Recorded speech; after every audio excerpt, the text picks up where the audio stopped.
Et dans ce journal, nous retrouvons notre correspondante chroniqueuse, Marianne Jean-Didier. Bonjour Marianne.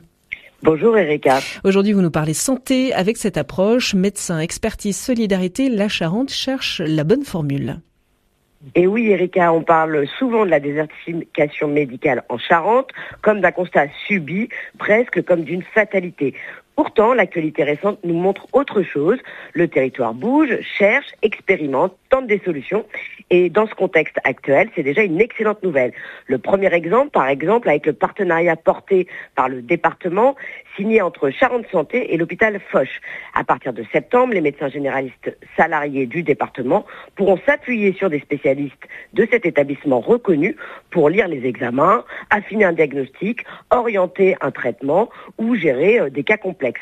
Dans un département où certaines spécialités comme l'oncologie ou la pneumologie sont particulièrement en tension, ce type de téléexpertise peut faire gagner un temps précieux et surtout venir en appui aux professionnels de santé, souvent isolés, qui peuvent finir par déserter notre département faute d'appui. Marianne, vous vouliez aussi mettre en avant une autre initiative en Charente.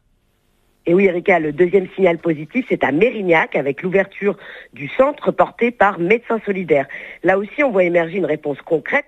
Le modèle repose sur la rotation de médecins volontaires venus exercer chacun à leur tour pour maintenir une offre de soins de proximité.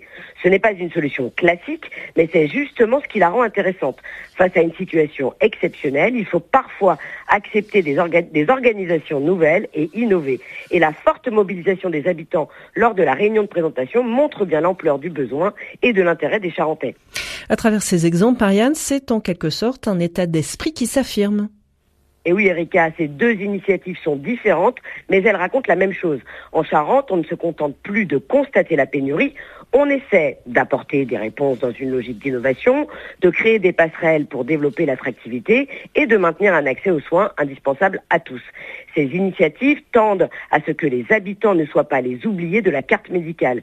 Il faut donc savoir le dire, oui, ces nouvelles sont très positives et oui, elles méritent d'être saluées largement parce qu'elles améliorent concrètement le quotidien, parce qu'elles redonnent de l'espoir et parce qu'elles montrent qu'un territoire rural peut encore innover au service de l'intérêt général. Mais il faut aussi rester lucide. Ces dispositifs, aussi utiles soient-ils, ne règlent pas encore le problème de fond. Ils compensent, ils soutiennent, ils soulagent. En revanche, ils ne font pas remonter à eux seuls le nombre de médecins installés durablement en Charente. Autrement dit, la Charente bouge et c'est important, mais le vrai défi reste devant nous, réussir à faire venir puis à faire rester des médecins généralistes, premier maillon de l'accès aux soins pour tous. Merci beaucoup à vous Marianne Jean-Didier, on vous retrouve évidemment bientôt sur l'antenne. RCF Charente.